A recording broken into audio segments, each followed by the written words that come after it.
Olá, caro aluno, um enorme prazer estar aqui com vocês para essa nossa aula envolvendo questões e temas relacionados à contabilidade financeira e contabilidade societária.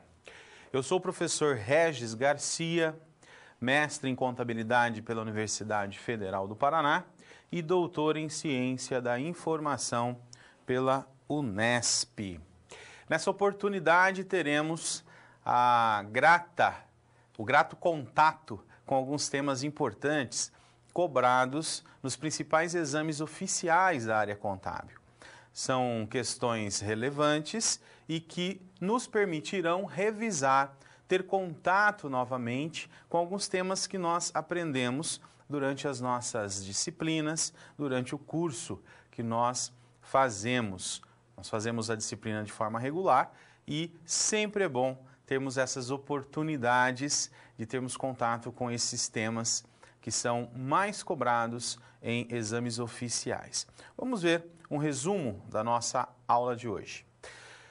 Nós pretendemos apresentar questões relacionadas, portanto, ao conteúdo das disciplinas de contabilidade financeira e também de contabilidade societária, no mesmo estilo utilizados em exames oficiais, como por exemplo, o ENAD e também o exame de suficiência da nossa área, do Conselho Federal de Contabilidade. A ideia é discutir, além da questão em si, os temas e propor soluções às mesmas. E claro, sempre buscando a revisão, da estrutura teórica que está por trás da solução de cada uma dessas questões. A partir das justificativas das alternativas, nós temos condições de revisar, portanto, os principais conteúdos dessas duas disciplinas. Aliás, são disciplinas cujos temas são muito cobrados nesses exames oficiais que nós citamos há pouco. Tudo bem? Vamos ao objetivo agora de nossa aula, ou os objetivos.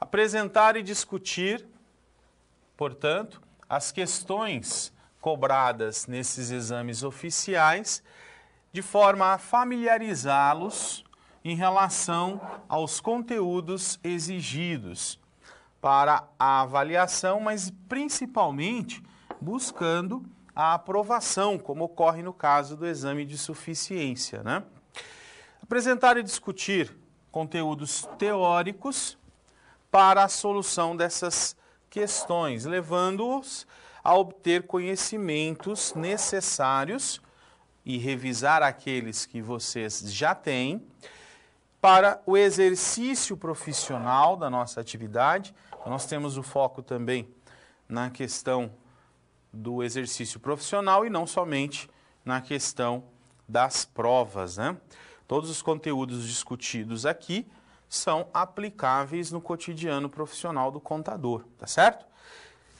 Muito bem. A partir desses objetivos, nós selecionamos alguns tópicos que mais comumente são cobrados nesses exames e como a ideia é revisar esses conteúdos para aplicação profissional, mas ao mesmo tempo termos contato com a cobrança desses temas nos exames oficiais, então nós vamos trabalhar sempre focados em questões que os abordam, que abordam esses temas principais. Combinado? Vamos em frente? Alguns conhecimentos prévios são necessários para nós compreendermos o que será discutido nessa nossa aula. Primeiramente, nós precisamos ter uma clara visão sobre a estrutura das demonstrações financeiras em termos de grupos, subgrupos e contas. Grupos, subgrupos e contas. Conceitos e os objetivos das normas contábeis vigentes que envolvem a elaboração das demonstrações financeiras. Então, nós precisamos revisar, precisamos ter claro em nossa mente o objetivo de cada uma dessas normas. E aí nós precisamos também ter contato com os aspectos legais, normativos, derivados do processo denominado de internacionalização da contabilidade brasileira, principalmente o nosso foco nos aspectos que interferem de alguma maneira na contabilidade financeira e na contabilidade societária. Vocês devem já ter percebido nessa introdução que o tema demonstrações contábeis ou demonstrações financeiras é o tema central dessas duas disciplinas que nós estamos abordando aqui, a financeira e a societária. Por quê? Porque ambas as disciplinas, elas trabalham com um aspecto fundamental da contabilidade, que é o seu objetivo de evidenciação das informações contábeis patrimoniais das entidades. Então, como a contabilidade possui esse objetivo principal, é necessário que, por meio das demonstrações, que é o instrumento pelo qual o contador exerce esse papel, o de evidenciação das informações, é muito importante que nós tenhamos o embasamento teórico do processo normativo, de como são orientados os procedimentos contábeis, para que a contabilidade, então, atinja esse seu objetivo informacional. Por isso que as demonstrações financeiras são um dos objetos centrais dessa nossa aula, porque é por meio delas, portanto, que nós exercemos o papel de evidenciação da contabilidade. Combinado? Entendido? Então vamos em frente. Quando nós falamos de processo de internacionalização da contabilidade, quando nós falamos de procedimentos contábeis, quando nós falamos de normatização, nós precisamos entender e compreender os antecedentes, os momentos importantes e os organismos importantes que estão envolvidos em todo esse contexto, né? Nós precisamos lembrar, primeiramente, que existe um organismo internacional com sede em Londres, na Inglaterra, que emite de forma internacionalizada, né? Porque, na verdade, o interesse é na padronização internacional da contabilidade. Então, o IASB, que é essa entidade, emite as denominadas normas internacionais. O IASB, ele substituiu o IASC, que era a entidade anterior que emitia as normas internacionais de contabilidade. O IASB, ele passou a emitir o que nós denominamos de IRFS, que é um padrão internacional de normas contábeis. A IFRS Foundation, criada justamente para ser uma entidade que regulamenta os procedimentos contábeis de forma internacional, ela está então vinculada ao IASB, a esse Instituto, né, de Normatização e Padronização Internacional da Contabilidade. E é justamente a partir dessas IFRS, ou IRFS, desculpe, que a contabilidade brasileira passa então a ter o seu processo de internacionalização. Essas normas, elas possuem como tendência a busca da garantia da governança, ou seja, a gestão consciente, a gestão sustentável das organizações e também a proteção do usuário da informação contábil. E eu destacaria, dentre esses usuários da informação contábil, o investidor. Então, a intenção de se padronizar internacionalmente as normas de contabilidade é, sobretudo, além, claro, de se buscar a padronização da contabilidade, o de tornar a informação mais eficaz, o de tornar a informação mais segura, o de tornar a informação mais tempestiva, que são as características, né, da informação contábil, que inclusive existem normas específicas sobre a qualidade informacional ou a qualidade da informação gerada pela contabilidade. No Brasil, o processo de internacionalização, ele passou por uma reforma da legislação e basicamente tem como principal marco a instituição dos comitês de pronunciamentos contábeis, que é a entidade, né, vinculada aí às principais entidades de tratamento contábil no Brasil, né, principalmente o Conselho Federal de Contabilidade, que visa basicamente fazer o processo de aderência, de harmonização das normas brasileiras em relação às normas internacionais de contabilidade, tá certo? As normas internacionais de contabilidade. E o CFC, Conselho Federal de Contabilidade, ele se baseia, portanto, nos pronunciamentos técnicos, ou pelo menos pode, né, se basear, é uma prerrogativa dele tomar essa decisão, emitir-se então as normas brasileiras de contabilidade, que representa aí a regulamentação da atividade do contador. Então, a norma brasileira de contabilidade toma como base as discussões dos CPCs, que por sua vez estão buscando a harmonização e aderência às normas internacionais de contabilidade, tá certo? E assim, nós temos um ciclo denominado de padronização ou de busca de harmonização ou de internacionalização, né? São vários os adjetivos aí utilizados para a contabilidade brasileira.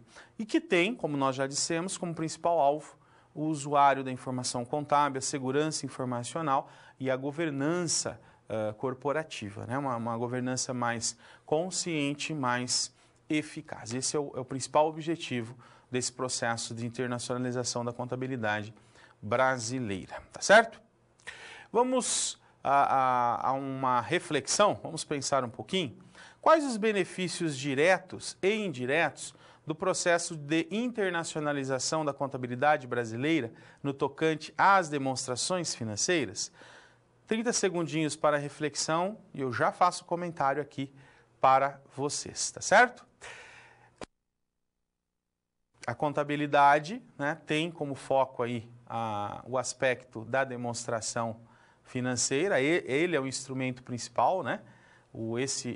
As demonstrações são os instrumentos principais de evidenciação das informações contábeis e nós precisamos então entender, compreender o papel desse instrumento nesse processo todo de internacionalização, tá certo? Então a nossa reflexão nos leva nesse momento a pensarmos que é a demonstração financeira que faz acontecer ou que viabiliza aquilo que as normas internacionais determinam. É por meio delas que se coloca em prática a preocupação com a qualidade da informação, que se coloca em prática a preocupação com a mensuração mais eficaz dos elementos patrimoniais, que se coloca em prática a questão da tempestividade, ou seja, a informação no momento adequado que possa servir ao processo de tomada de decisão.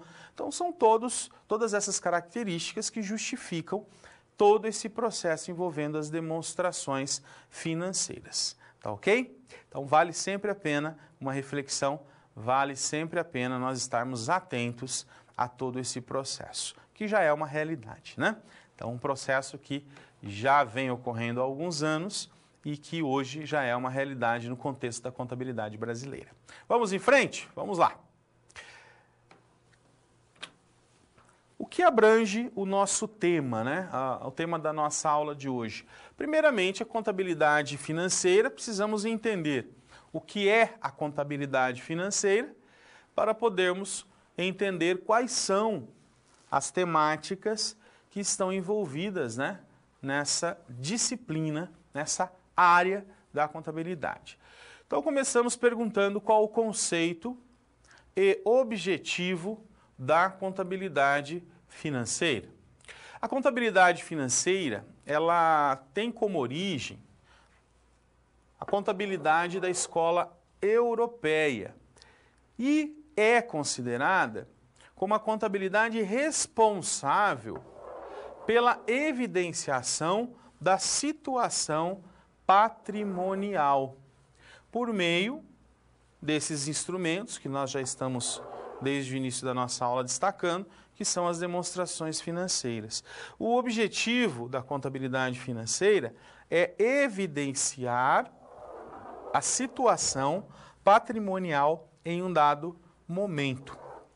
Se nós analisarmos de uma forma mais aprofundada esse conceito, nós veremos que ele é muito similar ao conceito do próprio instrumento balanço patrimonial. O balanço patrimonial ele é a evidenciação da situação econômico-financeira da entidade em um dado momento, em um momento no qual ele é fechado, ele é elaborado. Por isso, o balanço patrimonial é denominado como uma demonstração estática, tá certo? Por que são similares os conceitos, né, entre a contabilidade financeira e o balanço patrimonial? Justamente porque a contabilidade financeira ela tem como foco principal o usuário externo. Ela está preocupada em evidenciar a situação patrimonial para os usuários que não necessariamente conhecem profundamente a operação da organização. Então, os usuários externos, como bancos, governo, como futuros investidores, como sindicatos, outras instituições, eles conhecem a situação patrimonial e financeira da organização a partir das demonstrações, a partir do balanço patrimonial, por exemplo, da demonstração do resultado do exercício, da demonstração das mutações do patrimônio líquido, da demonstração dos fluxos de caixa, da demonstração do resultado abrangente, da demonstração do valor adicionado. Então, são formas de nós evidenciarmos a situação patrimonial. Vejam que o usuário externo só conhece, na verdade, a situação da empresa a partir desses instrumentos. E a contabilidade financeira, ela justamente é responsável por cuidar da forma com que esses instrumentos são elaborados. Ela tem esse aspecto, o aspecto de mostrar, de evidenciar a situação patrimonial, portanto. Por isso que o conceito que nós vimos é muito similar ao conceito do próprio instrumento de evidenciação, balanço patrimonial, tá certo? Vamos voltar um pouquinho no slide só para confirmar essa informação, né? Ó, o objetivo de evidenciar a situação patrimonial em dado momento. Então, o próprio balanço patrimonial tem esse objetivo, tá certo? E justamente a contabilidade financeira, ela traz, né, ou tem essa conotação, então, de evidenciação para o usuário externo.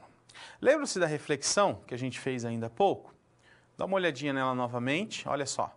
Que benefícios diretos e indiretos do processo de internacionalização da contabilidade brasileira, quais, né, no tocante às demonstrações financeiras. Então, a partir do conceito do que é a contabilidade financeira, que nós acabamos de ver, fica evidente, né, que os principais benefícios é o aumento da qualidade informacional que o usuário passa a ter, né? A qualidade informacional é maior à medida com que você tenha uma maior preocupação com o tipo de informação que está sendo divulgada para o usuário. Tá ok? Vamos em frente? Vamos lá. Alguns assuntos mais relevantes, abrangidos aí pela contabilidade financeira e societária, envolvem esses temas principais destacados aí. O primeiro tema que nós chamamos de evidenciação, tá certo?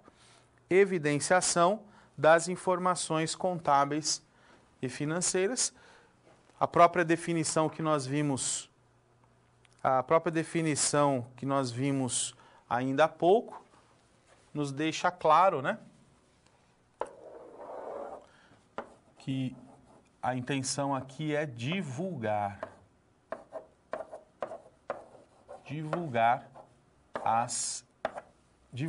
as informações, tá certo? E claro, de acordo, né, com as normas internacionais. Aliás, eu gostaria de aproveitar e fazer uma correção da sigla que a gente viu ainda há pouco, né? IFRS, que são as normas internacionais. Né? Na introdução a gente acabou invertendo ali, IRFS, na verdade é IFRS, né? Que são as normas internacionais de contabilidade. Fica aí essa pequena correção na ordem das letras, tudo bem? São as normas internacionais. Então, divulgar as informações de acordo com as normas internacionais. Esse é o objetivo principal aí do aspecto da evidenciação. Claro que aí nós precisamos estar focados nos instrumentos, que são as demonstrações financeiras, e em quem utiliza essas informações, que são os usuários. E nesse caso, os usuários externos principalmente, né?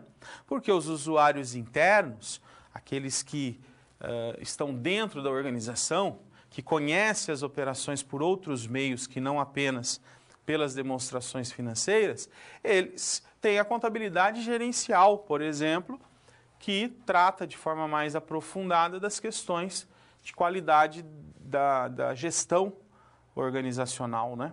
Então, os usuários internos têm outros meios além de apenas os demonstrativos financeiros emitidos aí com base na contabilidade financeira e na contabilidade societária.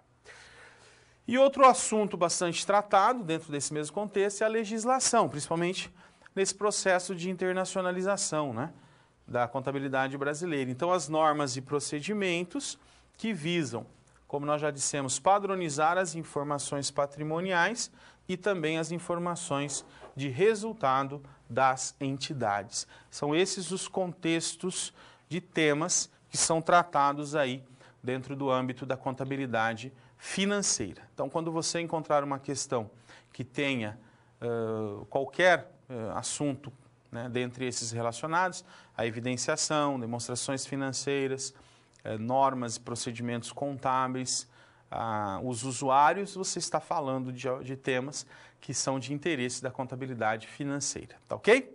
Vamos em frente, vejamos lá.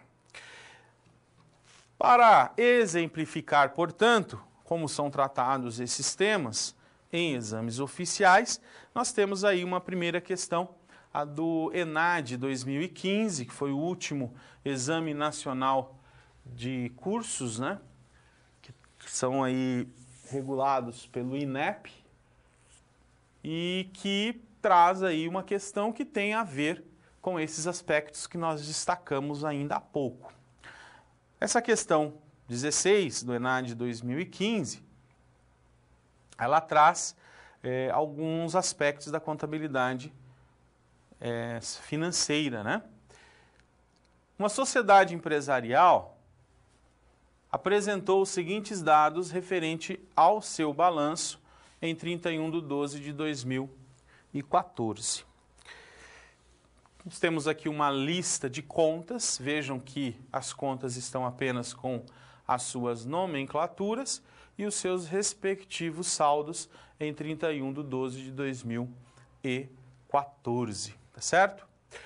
E aí ela traz, por exemplo, obras de arte, tem um saldo de 15 mil, móveis e utensílios, tem um saldo de 25 mil reais, assinaturas e anuidades a apropriar, um saldo de 1.500 reais, mercadorias para revenda, 26 mil reais, bancos conta movimento, 9.300 reais, móveis e utensílios, a depreciação deles, né, de 2.500 reais, duplicatas a receber, com recebimentos previstos em até 6 meses, então 50 mil reais, empréstimos para sócios no total de 7.500 reais, ajuste a valor presente de duplicatas a receber, uma conta de ajuste, como o próprio nome sugere, né, uma conta retificadora, de recebimentos com prazos em 14 meses, de R$22.000, duplicatas a receber com o mesmo prazo, de 14 meses, no total de R$100.000,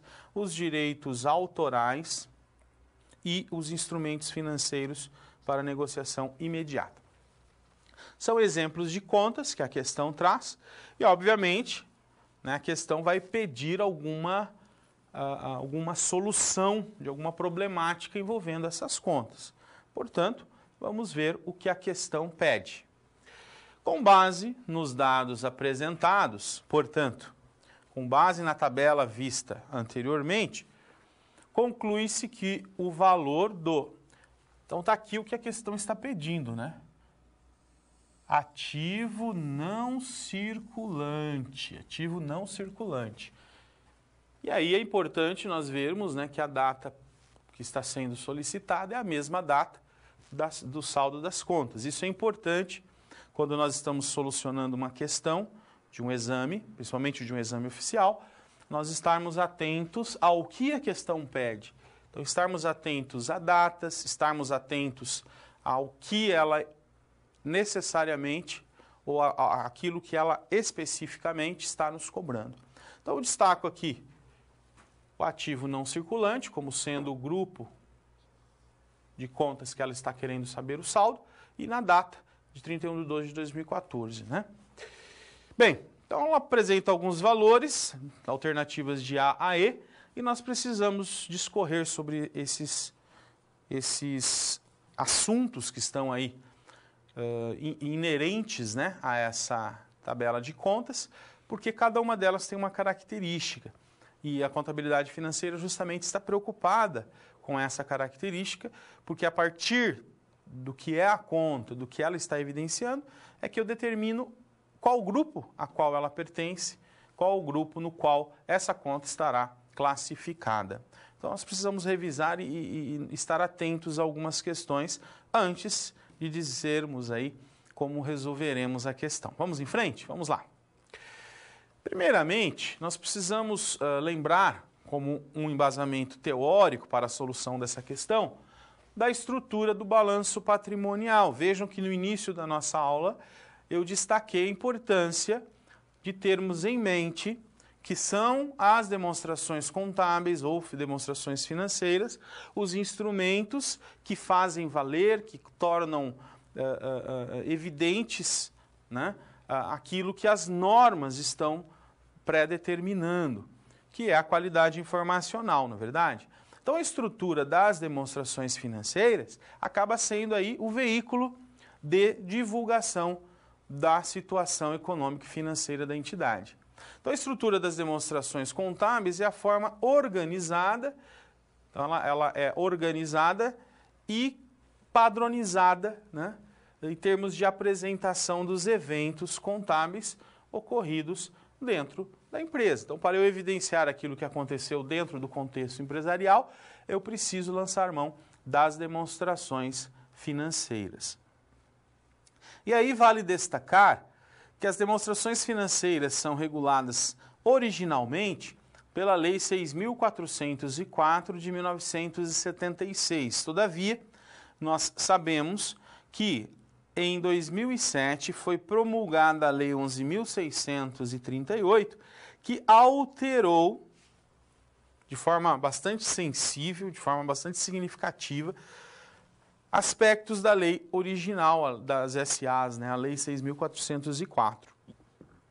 E aí, isso trouxe impactos na estrutura das demonstrações contábeis. Portanto, a estrutura atual, por exemplo, do balanço patrimonial, que é uma das demonstrações financeiras obrigatórias, e principal nesse caso, né, a principal demonstração financeira obrigatória, ela está regulada, né, a estrutura do balanço patrimonial está regulada pela Lei 11.638, que alterou, portanto, a 6.404, de forma a tornar mais eficaz a evidenciação das informações aos usuários da informação contábil. Esse é o objetivo da lei e depois, né, das normativas subsequentes. E aí eu destacaria, no Brasil,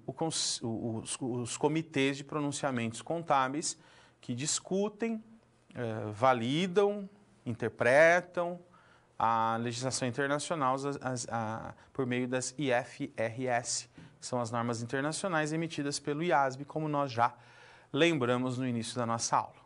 Vamos em frente?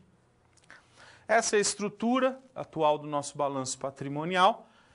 De uma forma aqui simplificada, nós temos do lado esquerdo o ativo circulante, como sendo o grupo que congrega os bens e direitos de prazos que não extrapolam o final do exercício subsequente. Por isso que nós geralmente dissemos que são bens e direitos realizáveis em 12 meses, porque o balanço, ao ser fechado no último dia do exercício social, portanto, 31 de dezembro de cada ano, o final do exercício subsequente é exatamente 31 de dezembro do ano subsequente, o que né, acaba, por consequência, totalizando 12 meses, tá certo? Dentro do circulante, nós temos alguns subgrupos que acabam classificando, né, em ordem de liquidez, esses bens e direitos de curto prazo. Então, nós temos as disponibilidades, que representam os valores disponíveis em moeda ou equivalentes, né?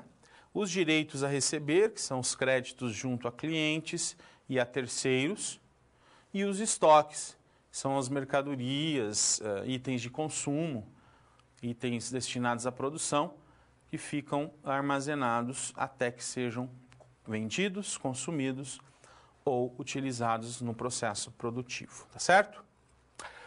E o outro grupo do ativo é o não circulante, justamente é o grupo que a questão está trazendo, né, à discussão.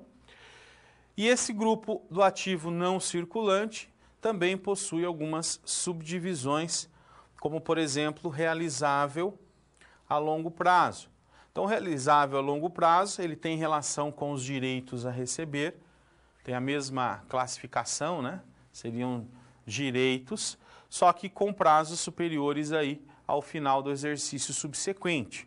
De uma forma simplificada, nós já explicamos, acima de 12 meses de vencimento. Depois nós temos o grupo investimentos, que congrega aí alguns itens, né, com objetivo de ganho, nós veremos daqui a pouco. O próprio imobilizado, que também possui uma definição voltada para a questão da operacionalização da empresa, né?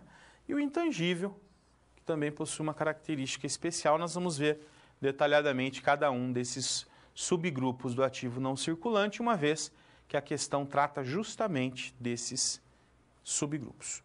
Do lado direito do nosso balanço, então nós temos aqui as origens de recursos, não é verdade?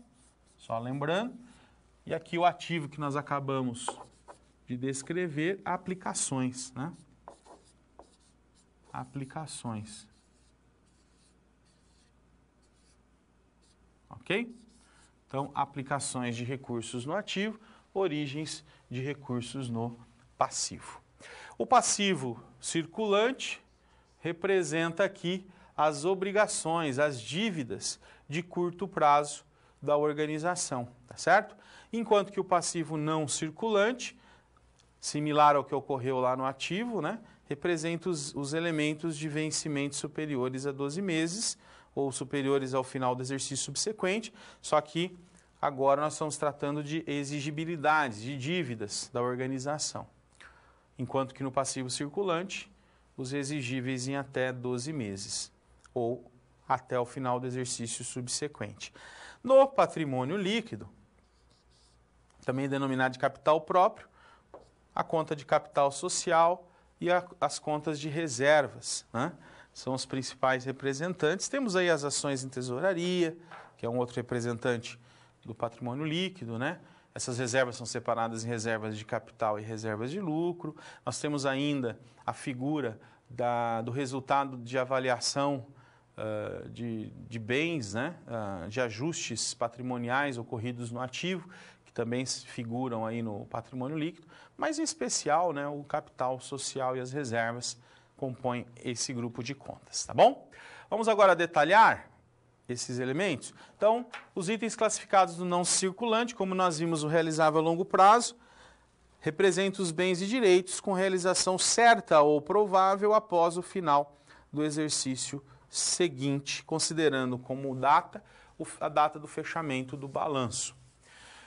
Os investimentos, que compreendem as participações societárias de caráter permanente, então são investimentos em empresas que eu não comprei para vender, mas sim para usufruir ganho e a distribuição de dividendos, além da valorização da própria participação, e outros bens e direitos adquiridos com a intenção de obtenção de ganhos futuros. Aí entram a questão de obras de arte, entram questões de investimentos em marcas, né, investimentos que geram ganhos futuros, em pedras preciosas, enfim.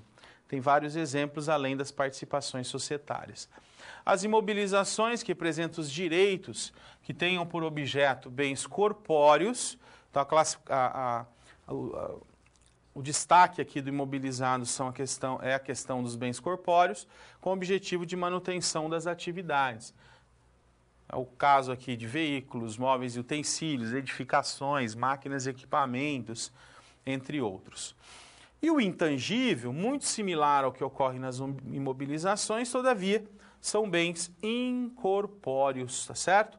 Então a diferença entre o intangível e o imobilizado é que o intangível compreende bens incorpóreos, ambos, tanto imobilizado como intangível, destinados à manutenção das atividades empresariais, tá bom? Então ficou claro aí a classificação de quais elementos nós vamos trazer para o ativo não circulante, que é o que a questão vem nos cobrando. Vamos lá? A essa classificação? Então, por exemplo, obras de arte, de acordo com o que nós vimos na classificação, ela é um ativo não circulante, tá certo? Que fica aí no subgrupo investimentos, na verdade. Os móveis e utensílios também, um ativo não circulante, que participa ou pertence ao grupo das imobilizações. Assinaturas e anuidades a apropriar são despesas que nós adquirimos, despesas que nas quais nós aplicamos, né, que ficam no artigo circulante até que elas sejam apropriadas. São chamadas despesas do exercício seguinte, né, até que elas sejam apropriadas ao resultado, respeitando o prazo do contrato.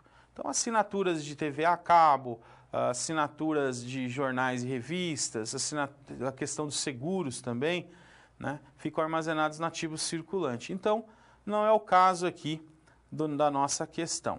Mercadorias para revenda são estoques, também seriam classificadas no ativo circulante, o mesmo acontecendo com bancos, conta, movimento. Então, desse grupo, obras de arte, imóveis e utensílios. Os móveis e utensílios, depreciação. A depreciação é uma conta redutora das imobilizações, então ativo não circulante. Também entra aqui na nossa conta. Duplicatas a receber, né, para recebimentos em 6 meses, portanto, curto prazo. Se é curto prazo, é ativo circulante, né? Não entra aqui na nossa seleção de contas do ativo não circulante. O empréstimos para sócio não tem aqui identificação de prazo. Todavia, depois da instituição no Brasil dos comitês de pronunciamento contábeis que interpretam as normas internacionais de contabilidade, nós temos aí a figura da essência sobre a forma, né? Ou seja, mais vale muitas vezes o que é de fato aquele acontecimento, aquele fenômeno que está impactando o patrimônio do que a questão normativa, de prazo, etc. e tal. É o que acontece com empréstimos para sócios, né? Eles são classificados no longo prazo, porque geralmente são operações que são feitas, né, em situações especiais e que a empresa não vai cobrar os sócios, ou o inverso, né, o sócio não cobrará a empresa né, até que ela tenha caixa, até que ela tenha uma situação financeira que permita essa cobrança. Portanto, considerando aí o aspecto da essência sobre a forma, os empréstimos para sócios são não circulantes, tá certo? Independentemente do prazo aqui.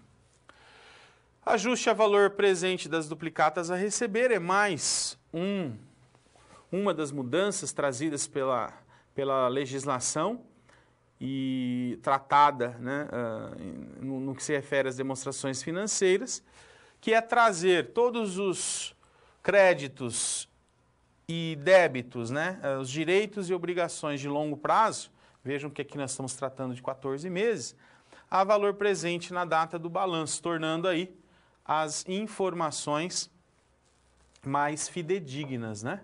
Então, ativo não circulante, essa é uma conta redutora, uma conta de ajuste. E o mesmo acontece com a própria conta de duplicata a receber, ativo não circulante. Também recebimento em 14 meses, né? Os direitos autorais representam bens incorpóreos, não é verdade? Que a empresa, no caso, possui. Então, está lá no intangível também, ativo não circulante. E os instrumentos financeiros para negociação imediata, no caso, seriam ativos circulantes, porque a palavra imediata já diz a intenção da empresa em comercialização. Então, não é o investimento permanente que seria classificado no não circulante. Sendo assim, as contas foram devidamente classificadas no ativo não circulante, essas que eu destaquei para vocês. Duplicatas a receber 100 mil, com menos 22 do ajuste a valor presente. Então vejam que o valor presente das duplicatas na data de encerramento do balanço é de R$ 78 mil e não de 100 mil. É esse o objetivo da legislação ao exigir, né, esses ajustes a valor presente dos elementos de longo prazo. Isso faz com que o balanço tenha um valor mais real na data do seu encerramento, tá certo? Os empréstimos para sócios nós classificamos aqui, já comentamos, né, a essência sobre a forma, ou seja, eles ficam classificados no longo prazo, porque em essência eles são pagos de fato no longo prazo. As obras de arte são investimentos, aplicações em bens para ganho futuro por sua valorização. Os móveis e utensílios deduzidos da depreciação acumulada aqui no ativo imobilizado e os direitos autorais no ativo intangível. Somando esses itens que nós classificamos, o total é de R$ 128.100. Letra B é a resposta correta dessa nossa questão. Tá certo? Vocês devem ter observado que, a partir de uma única questão, né, quantos temas são revisados e envolvidos, né? Por isso que é tão importante nós termos essa oportunidade que nós estamos tendo aqui, né? De poder revisar esses conceitos e trabalhando aí com uma situação, um problema, entre aspas, real, porque é uma cobrança, né, no exame oficial. Então vamos dar uma paradinha para refletir um pouco, vamos lá. Qual a importância da separação das contas patrimoniais em grupos, como isso que nós acabamos de fazer, subgrupos e contas de forma padronizada? 30 segundos para reflexão, já voltamos.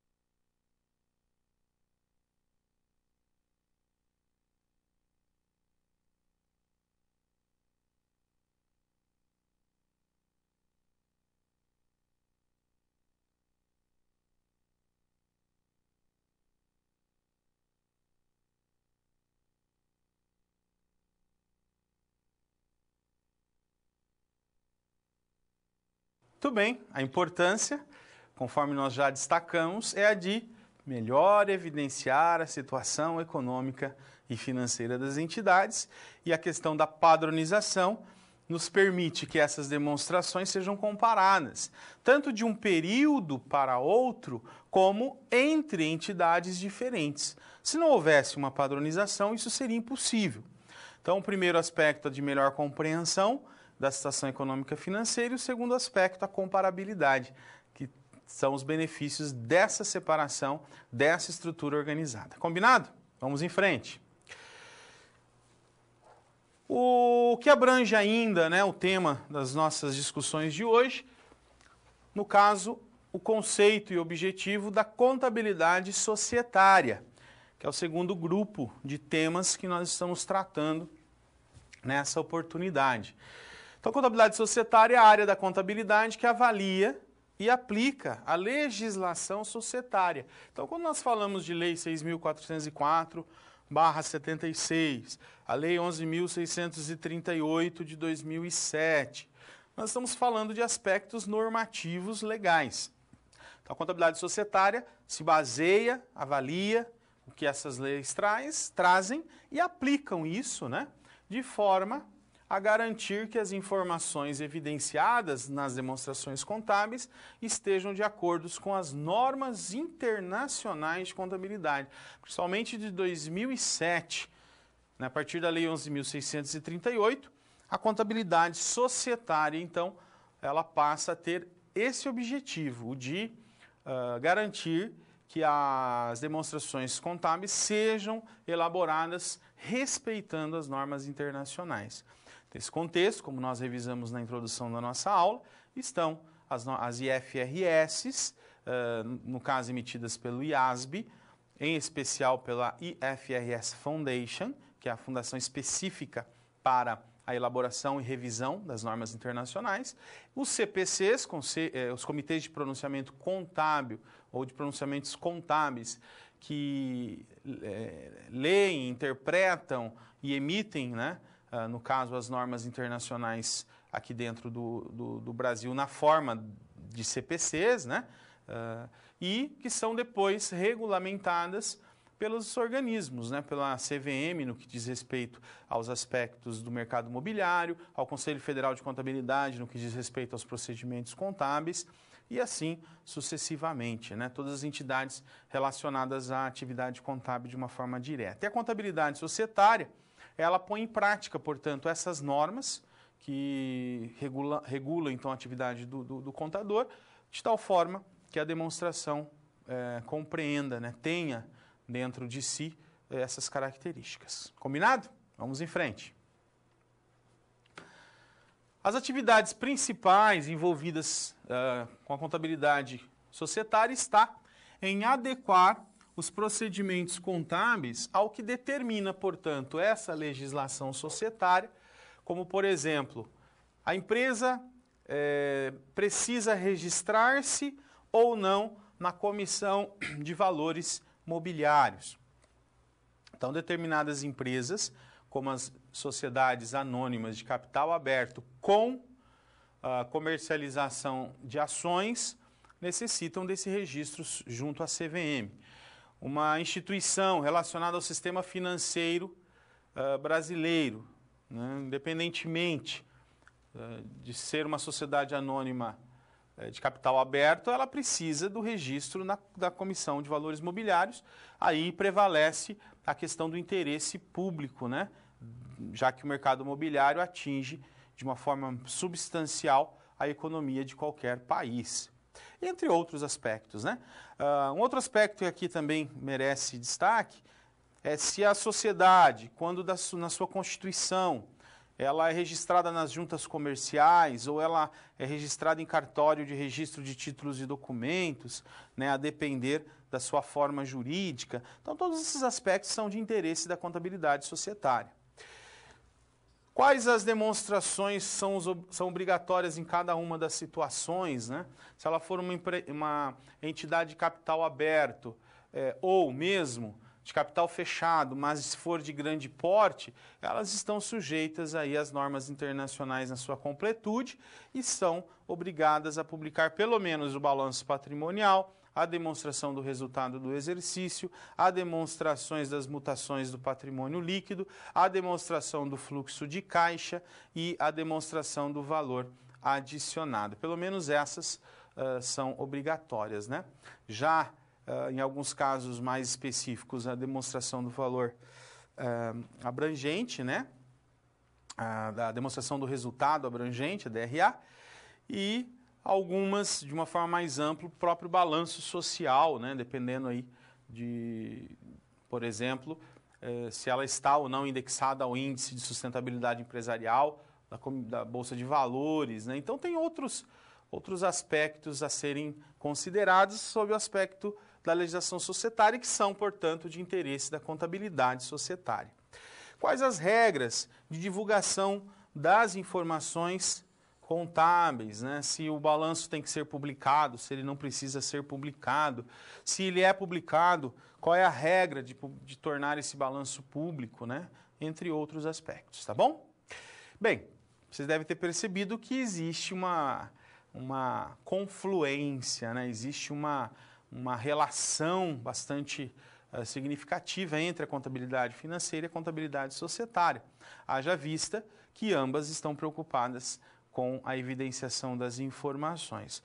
A diferença, né, se é que nós podemos chamar isso de diferença, é o objeto propriamente dito, porque a contabilidade financeira ela está lidando, né, necessariamente com o registro, processamento dos fatos até o momento da publicação, enquanto que a contabilidade societária ela tem a preocupação de checagem, né, da aderência desses demonstrativos com as normas e está preocupada, como eu disse, com aspectos muitas vezes que extrapolam a questão contábil, né? Aspectos inclusive legais de publicação dessas demonstrações, né? Mas se nós pudéssemos juntar as duas contabilidades, né, ou tivéssemos que fazer uma junção de ambas, não teríamos problema nenhum, né, porque elas têm assim a espinha dorsal dos seus interesses comum, que são as demonstrações financeiras. Continuando, vamos lá. Questão 12 do ENAD, também do ano de 2015, a gente procurou, né, trazer questões aí mais recentes, trata, por exemplo, de um assunto de interesse da contabilidade societária, uma vez que ela está lidando de aspectos trazidos pela Lei 11.638 de 2007, que alterou, como nós já dissemos, a Lei 6.404 de 1976, tá? Então, a Lei 11.638 de 2007 e também a Lei 11.941 de 2009, que tornou obrigatória, né, a adesão às normas internacionais de contabilidade, determinam aí, portanto, a adoção inicial, como nós já dissemos, dos padrões internacionais de contabilidade nas empresas brasileiras. Então, esse é o destaque trazido aí pelo enunciado, pelo texto base, desculpem, da questão de número 12 do ENAD, tá bom? É uma constatação apenas, né, que no Brasil as normas internacionais de contabilidade têm como marco regulatório, ou seja, de regulação, de legislação, essas duas leis. E o que a questão pede? Ela pede, nesse sentido, que nesse sentido a legislação societária determina que no balanço patrimonial, veja que nós estamos tratando de uma demonstração financeira, os ativos e passivos decorrentes de operação de longo prazo. Veja que nós estamos falando do realizável a longo prazo, que pertence ao ativo não circulante, cuja estrutura nós vimos ainda há pouco na questão anterior. Devem ser ajustados ao valor presente. Então, o tema central aqui é o ajuste a valor presente, que, aliás, estava, inclusive, presente, desculpem aí o pleonasmo, né, a redundância, o valor presente estava presente na questão anterior, quando nós vimos lá ajustes das duplicatas a receber, vencíveis em 14 meses, a valor presente. Então, é exatamente disso que essa questão 12 está tratando agora. E as demais contas ajustados sempre que houver. Então, isso, na verdade, é o texto da própria lei. A própria legislação traz essa informação que o enunciado agora nos questiona. E aí, para responder, nós vamos seguir o mesmo procedimento, né? Revisar o que for importante no que tange embasamento teórico e solucionar a questão. Vamos lá. Então, o novo inciso 8º do artigo 183 da Lei 6.404 de 76, por que a gente diz novo inciso 8º? Porque originalmente a Lei 6.404 de 76, no seu artigo 183, trazia esse assunto, né? Esse assunto sobre a mensuração dos elementos do ativo não circulante. Todavia, a partir da Lei 11.638, houve uma nova redação desse inciso que passou a dizer o seguinte: os elementos do ativo. Então, os elementos do ativo decorrente de operações de longo prazo serão ajustados a valor presente, sendo os demais, do que ele está falando aqui, né? Dos elementos do ativo decorrente de operações de longo prazo, sendo os demais, ou seja, os de curto prazo, as disponibilidades e entre outros elementos do ativo, que passam a ser ajustados, segundo o que diz a legislação, somente quando houver. Então aqui nós temos uma informação importante, né? Somente, então não é obrigatório que haja a avaliação, né, desses outros elementos durante o fechamento do balanço, como é no caso dos elementos do ativo decorrentes de operações de longo prazo, tá certo?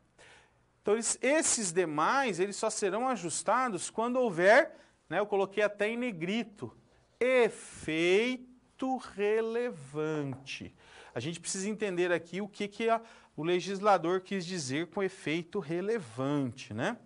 Bem, como nós destacamos em alguns momentos da nossa aula, o que a legislação societária tem buscado fazer é gerar uma informação mais eficaz quanto possível sobre a real situação econômica e financeira das entidades.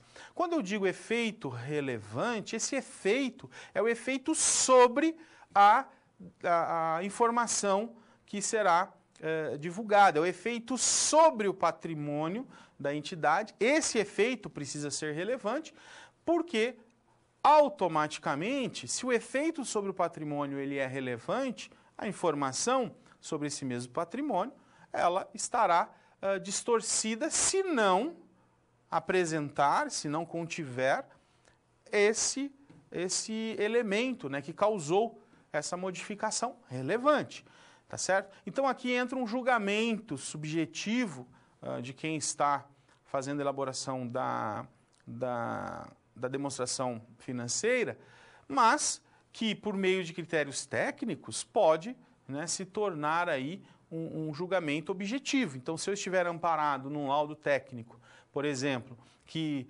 justifica um veículo precisar, por exemplo, passar por um ajuste de valor, a gente falou em algum momento da nossa aula sobre a questão dos ajustes patrimoniais, né, como contrapartida lá no patrimônio líquido, e isso tiver um efeito relevante no valor do meu imobilizado, eu vou precisar aí revisitar as normas de avaliação, as normas de mensuração dos elementos patrimoniais. É isso que a legislação está dizendo, né?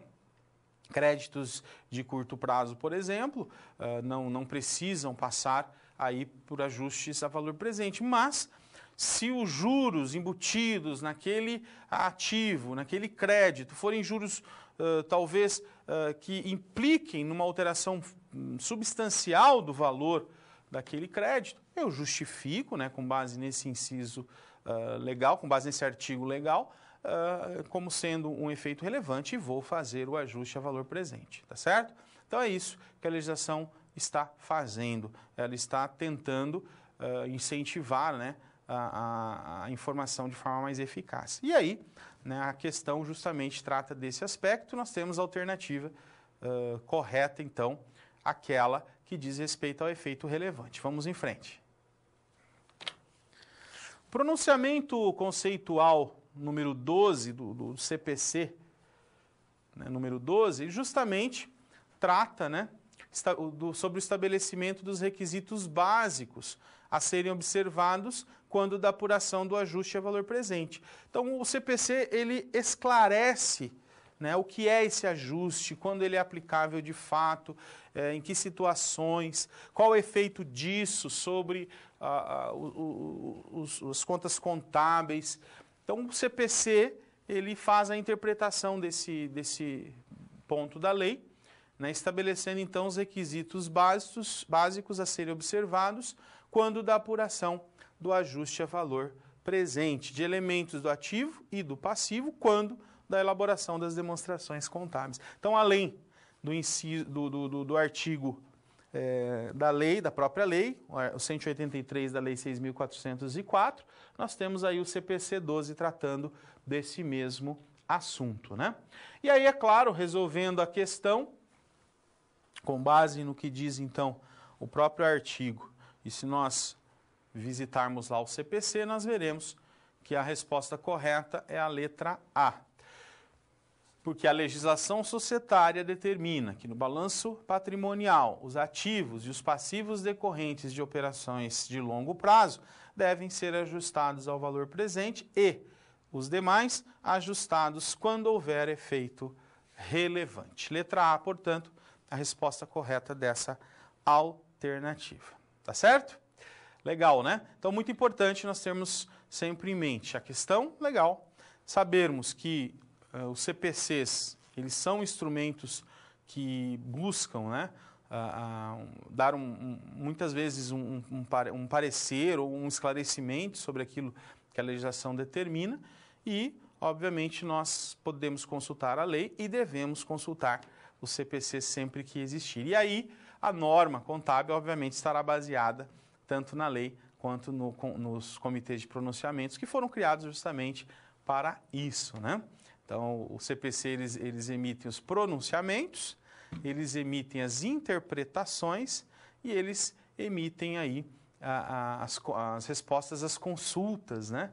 Que seriam algumas dúvidas que são feitas pelos próprios profissionais, que o comitê discute e toma aí uma decisão, emitindo, no caso, esses pronunciamentos, interpretações, esclarecimentos para os usuários. Vamos refletir mais uma vez? Vamos lá? Qual o objetivo dos ajustes das contas do balanço patrimonial, como é o caso dos ajustes a valor presente, os testes de recuperabilidade, os ajustes de avaliação patrimonial, que nós já comentamos, entre outros? Por que esses instrumentos estão sendo utilizados, né, principalmente a partir dessa nova legislação?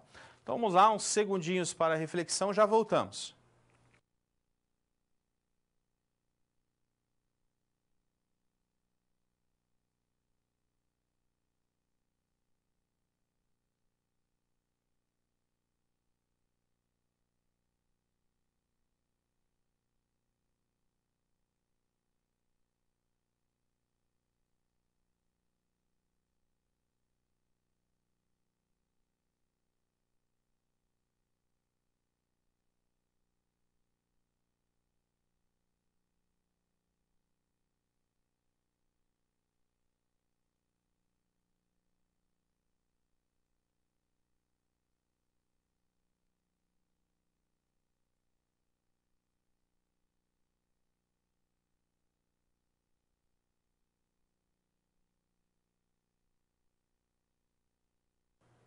Muito bem, mais uma vez nós recorremos ao objetivo e à preocupação da legislação quando instituiu essas normas, esses procedimentos, que é o de evidenciar o patrimônio de forma correta, evidenciar o valor patrimonial o mais próximo quanto possível da realidade patrimonial. Então, não é correto eu evidenciar um direito, um crédito que eu tenho a receber em 2 anos, certo?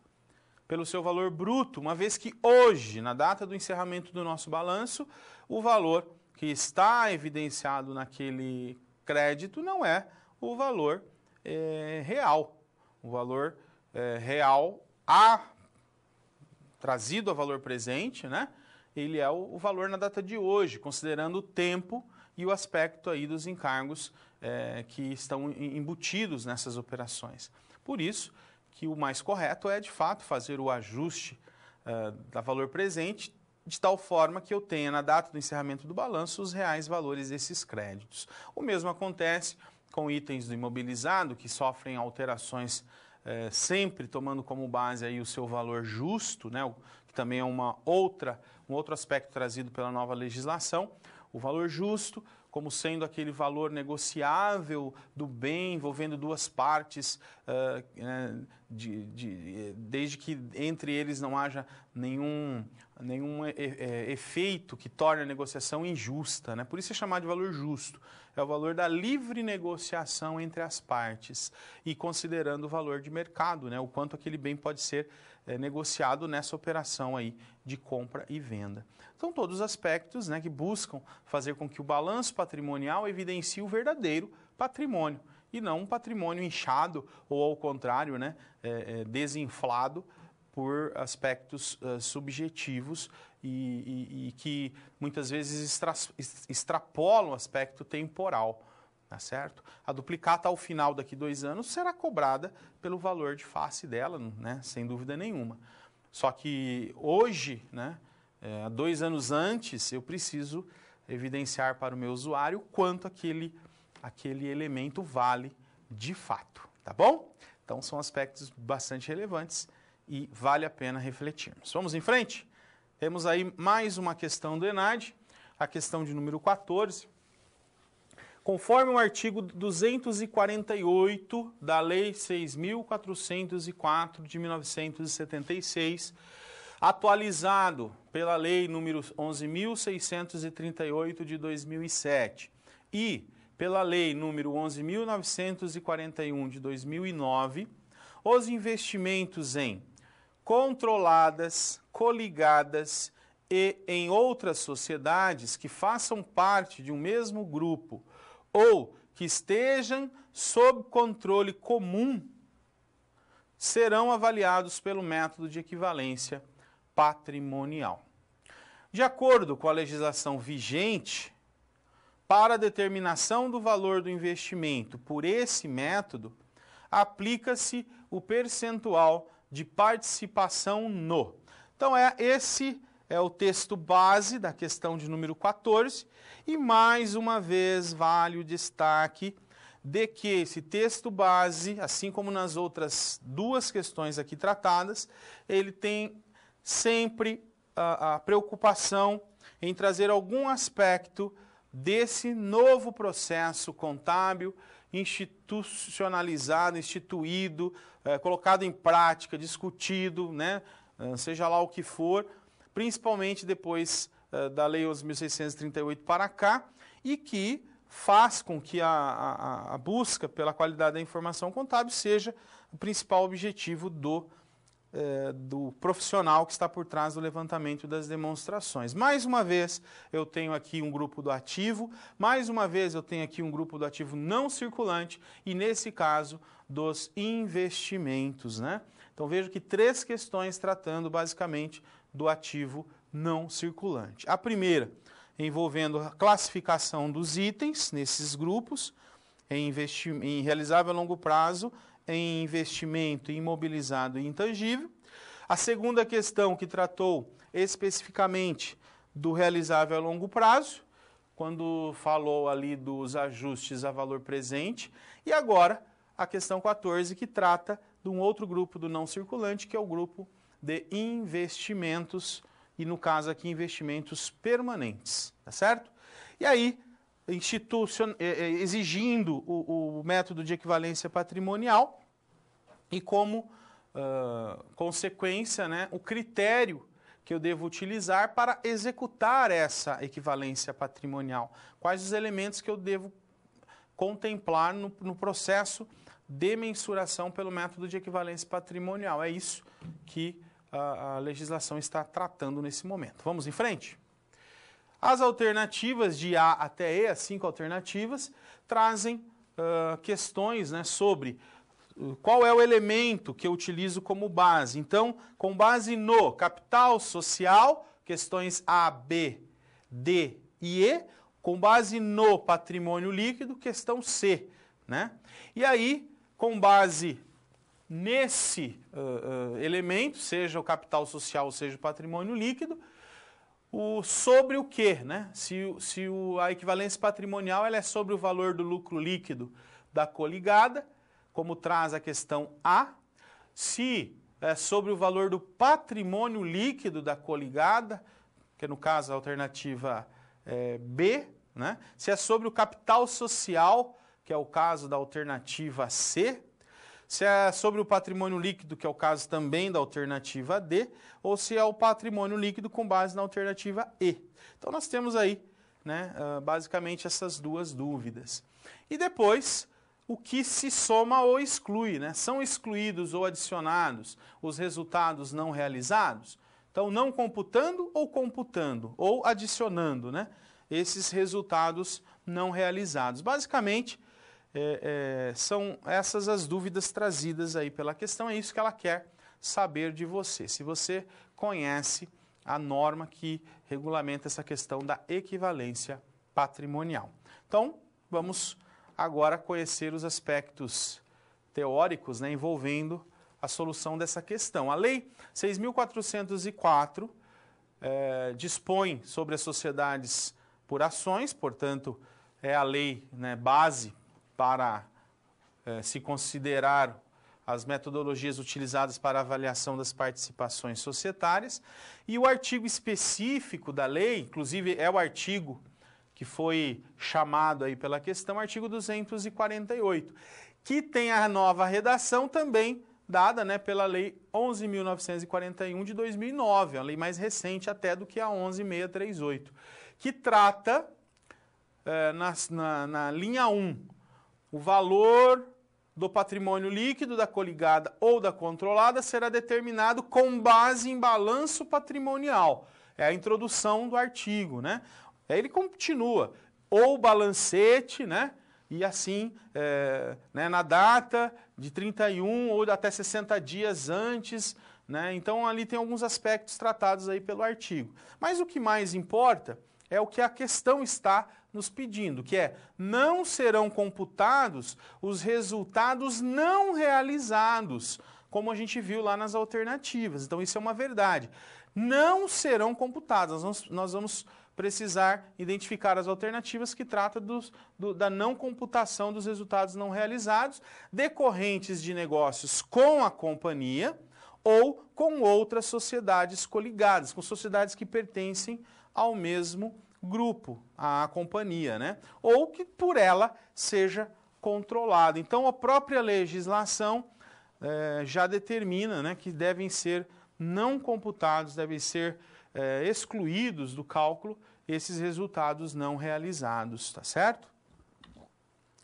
E na sequência, na linha 2, o valor do investimento ele será determinado mediante a aplicação sobre o valor de patrimônio líquido. Então nós temos ali algumas alternativas, né, que tratam aí sobre o valor do patrimônio líquido que devem ser analisadas como alternativas corretas ou não, né? Referido no número anterior, ou seja, no número 1 lá, né, da porcentagem de participação no capital, né? Então, da porcentagem de participação no capital, na coligada ou controlada. Então, na verdade, lá na alternativa, a gente vai ter que procurar aquela que diz que é com base na porcentagem de participação no capital, sobre o valor do patrimônio líquido da controlada coligada, certo? Que é, no caso, a alternativa E. A alternativa E traz corretamente todos esses elementos que nós revisamos há pouco, né? Capital social sobre o valor do patrimônio líquido da coligada e da controlada, não se computando os resultados não realizados decorrentes de negócios com a companhia, coligadas ou controladas. Portanto, a letra E é a alternativa correta, tá certo? Vamos refletir mais um pouquinho, vejamos lá. Por que é importante uma regulamentação como essas que nós estamos vendo, eficaz quanto às avaliações patrimoniais no contexto da evidenciação das informações contábeis? Vamos lá, segundinhos para vocês refletirem e já voltamos.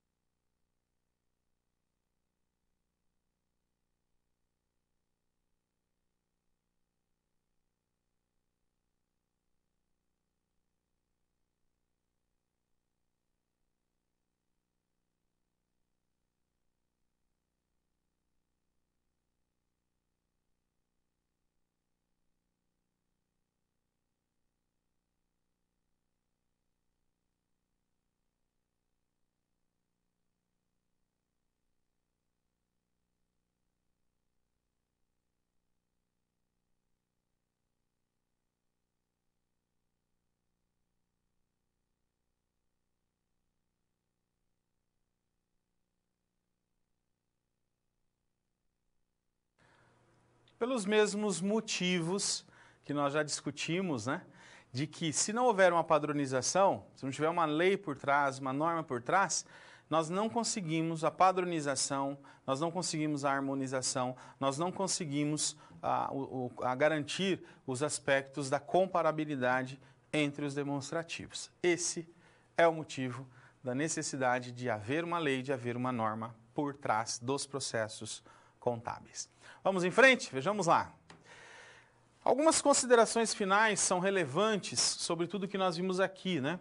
É importante que você revise tudo que você aprendeu, né, os conteúdos principais no exercício da sua profissão. A questão da educação continuada é muito importante no atual contexto de competitividade, no atual contexto de mudanças constantes na legislação, tá certo? Então você precisa estar atualizado para o exercício da sua profissão contábil. A importância também de que você faça de forma bastante segura, séria, compenetrada, os exames oficiais que visam o acompanhamento das atividades de formação de você profissional e também da valorização da profissão. Profissões que fazem exames oficiais, como é o caso do Conselho Federal de Contabilidade, por consequência, né, para habilitar o contador, são muito mais responsáveis e evidenciam para toda a sociedade o seu verdadeiro papel, né? O nosso compromisso com a profissão exige de nós um esforço substancial na execução desses exames, na execução dessas atividades. Fazem parte da nossa atividade profissional.